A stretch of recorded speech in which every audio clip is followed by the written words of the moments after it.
Salut à tous, c'est Chris sur Mythologie Astrale. Si vous m'avez trouvé, c'est que vous êtes plutôt futé. Et aujourd'hui, on se retrouve dans un nouvel épisode de la grande série sur les aspects où on va parler ensemble un petit peu des squares. Hein, on va parler un peu des carrés.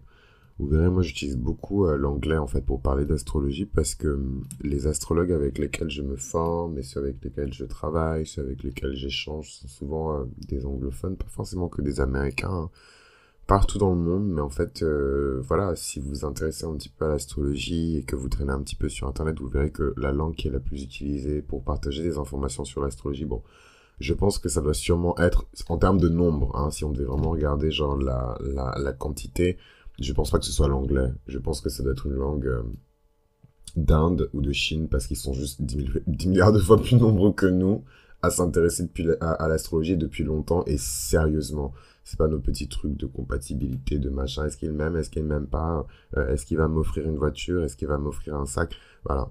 Euh, Putain, je suis en forme ce matin. En fait, non. D'ailleurs, je ne suis pas en forme ce matin, comme vous pouvez l'entendre à ma voix. Je suis juste wasted. Voilà, ça arrive. Et Dieu merci hein, que je lève un petit peu le pied et que je m'amuse un petit peu. Même si ça aurait pu être mieux. Ça, c'est vraiment Saturne en maison 5, hein. Mais d'ailleurs, oh là là là là là là là là, mais c'est la transition parfaite pour parler des carrés aujourd'hui. Euh, Puisque, voilà, il y a plusieurs aspects qui existent, en fait, en astrologie. Je suis désolé, je saurais pas comment corriger, le... Enfin, ma voix doit être plus grave que d'habitude. C'est pas grave. Euh, ouais, donc, les carrés en astrologie. Bah, figurez-vous que les carrés sont juste mes aspects préférés.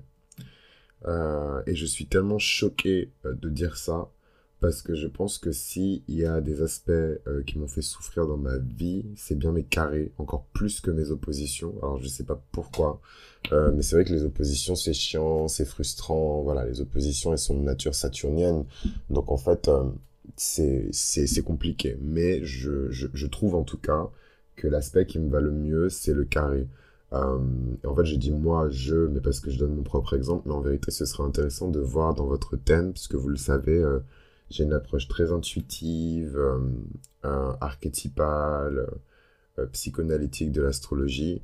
Donc, en fait, le but, c'est pas juste de calculer des points et de se dire, oh, youhou, j'ai un score de temps sur mon thème, ce qui serait absurde parce qu'on peut pas comparer les thèmes entre eux, mais plutôt de vraiment profondément s'intéresser en fait à votre thème et d'identifier même au-delà des planètes et des signes avec lesquels vous êtes en affinité. Souvent c'est ça, hein. Moi j'ai vénusienne, ma maison, machin, voilà. C'est de regarder aussi les aspects qui vous correspondent. Quels aspects définissent vraiment votre caractère, quels aspects définissent vraiment votre personnalité. Et je pense que s'il y a un aspect qui me définit moi, c'est vraiment le carré. Et je suis choqué de dire ça parce que c'est juste, c'est so ghetto.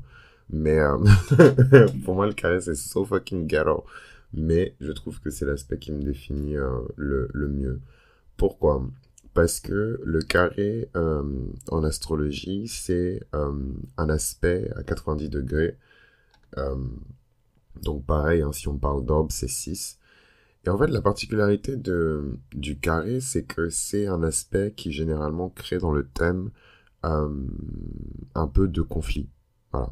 Un peu de conflit, un peu de struggle, comme on dit chez nous, hein, un peu de confusion, mais en même temps, beaucoup de croissance et beaucoup de force. Et je sais plus dans quelle série, c'est rare en plus que je me souviens pas dans quelle série j'ai dit ça, mais si je force un petit peu, je m'en rappelle. Comme vous le voyez et comme vous l'entendez, je suis vraiment wasted. Euh, je pense que je le disais dans la série sur les maisons parce que c'est la première fois qu'on a vraiment commencé à discuter de chart et compagnie. Mais en gros, et sur Saturne aussi. Mais en gros, je disais que un chart, il est mouvant. De la même manière qu'en fait, les éléments bougent dans le ciel, et c'est ce qu'on appelle en fait les transits. Votre chart, il est vivant en fait, parce que c'est quelque part, même si c'est une photo de la position des éléments dans le ciel quand vous êtes né, c'est aussi quelque part un portrait de votre âme. Et votre âme, elle n'est pas statique, hein. Il y a beaucoup de choses qui changent, il y a beaucoup de choses qui sont en mouvement. Et en fait, je trouve que quand on parle de mouvement dans le chart et de choses qui bougent et d'aspects justement qui vont être amenés à changer, à être transcendés, à être transformés, à vraiment modifier positivement des fois c'est l'apparence, des fois c'est l'endurance, des fois c'est le courage, mais voilà, vraiment modifier durablement la personne et sa personnalité. Et il n'y a pas plus fort pour ça, je trouve, que le carré. En fait, c'est un aspect qui force la tension, la restriction. C'est un aspect qui force à se battre, en fait. Hein. Moi, je vois vraiment le carré et vous allez trop rigoler parce que vous savez que j'aime trop dire ça. Mais depuis que j'ai créé Mythologie Astrale, je voulais faire cet épisode où je parle spécifiquement des carrés, en fait, en astrologie parce que je vois vraiment le carré, mais je le vois même pas comme une salle de musculation. Je vois littéralement le carré comme, qu'on appelle ça... attendez, je vais juste vérifier pour pas vous dire de la merde. Mais je pense que l'exercice à la salle, il s'appelle curl biceps. Mais en français, c'est flexion du biceps. Donc, vous voyez, c'est vraiment le mouvement du mec qui fait de la muscu, ou de la nana, hein, avec le mouvement qui est hyper cliché, voilà, avec la petite haltère. Et en fait, il travaille juste spécifiquement le biceps. Et on voit un biceps en train de gonfler, ce qui est super sexy d'ailleurs au passage. Et pour moi, c'est ça le carré, en fait. C'est si on l'accepte. Après, il y a des gens qui sont un peu plus dans un... Enfin, je suis désolé, hein, mais dans un comportement de victime. Et même si les carrés sont difficiles, voilà, si on se met dans une posture de victime et qu'on le voit comme une malédiction, une condamnation et quelque chose qui est spécifiquement destiné contre nous plutôt que comme une opportunité de grandir, c'est compliqué. Et il n'y a pas vraiment cette idée de flexion du biceps, c'est plus une idée on a l'impression le carré, des fois on a l'impression que, vous savez, c'est pas dans Indiana Jones, mais dans toutes les scènes finales de films d'action, ça se passe un petit peu dans des ruines qu'il faut absolument pas visiter, évidemment. Il y a des pièges partout, et à un moment, il y a un piège, il y a toujours le piège des murs qui se rapprochent. Ben, on peut voir aussi le carré comme ça. Et en fait, c'est pas tant que être une victime, parce que c'est un peu dur, et le but du jeu, c'est jamais hein, de blâmer les victimes. Mais bon, en même temps, si on va voir les gens pour s'apitoyer sur leur sort, et que voilà, on se met à leur chevet en mode oh là là, bouhou, pleure-moi une rivière, ça va jamais les motiver à sortir de ça. Et pourquoi je parle de motivation et je parle de curl biceps et de flexion euh, du biceps, c'est que la nature profonde hein, du carré, elle est martienne. Là où la nature profonde du sextile est vénusienne, la nature profonde du carré est martienne. Et en fait, intrinsèquement, c'est un aspect martien qui crée du conflit. Hein, qui crée du conflit, qui crée des dégâts, qui crée de la confusion, de la galère. C'est vraiment les zones de notre vie où on patauge. Hein. On patauge. C'est littéralement... alors, j'ai pas envie de... Comment dirais-je euh, Comment dirais-je En fait, j'ai pas envie de poser des mots sur un concept que je ne maîtrise pas parfaitement. Mais selon moi, en tout cas, euh, il y a une notion d'acceptation dans le chart. C'est-à-dire qu'on est né avec un chart avec lequel on s'est mis d'accord. Alors, on s'est mis d'accord avec Dieu, l'univers, peu importe, enfin, peu importe non, mais chacun croit en ses propres trucs. Mais pour moi, il y a une part de responsabilité et de partage, en fait, dans la création du chart. Donc, en fait, c'est presque comme si vous aviez choisi dans cette vie de travailler spécifiquement sur ces zones-là, en fait. Euh, et dans ce cas-là, les restrictions et les obstacles qui ont été placés dans la vie par rapport à la position de ces carrés ont quelque part été choisis, ou en tout cas co-créés. Hein. Puisqu'en général, les carrés, on n'est pas seul hein, dans ces situations-là. Parfois, en fonction de la maison qui est impactée par ce carré, les parents sont impliqués, les collègues sont impliqués, l'amoureux est impliqué, le partenaire de business est impliqué. Voilà, il y a toujours... Mais pour moi, c'est toujours des situations qui sont co-créées. Hein. Il y a vraiment une espèce de coprésence avec cet aspect-là.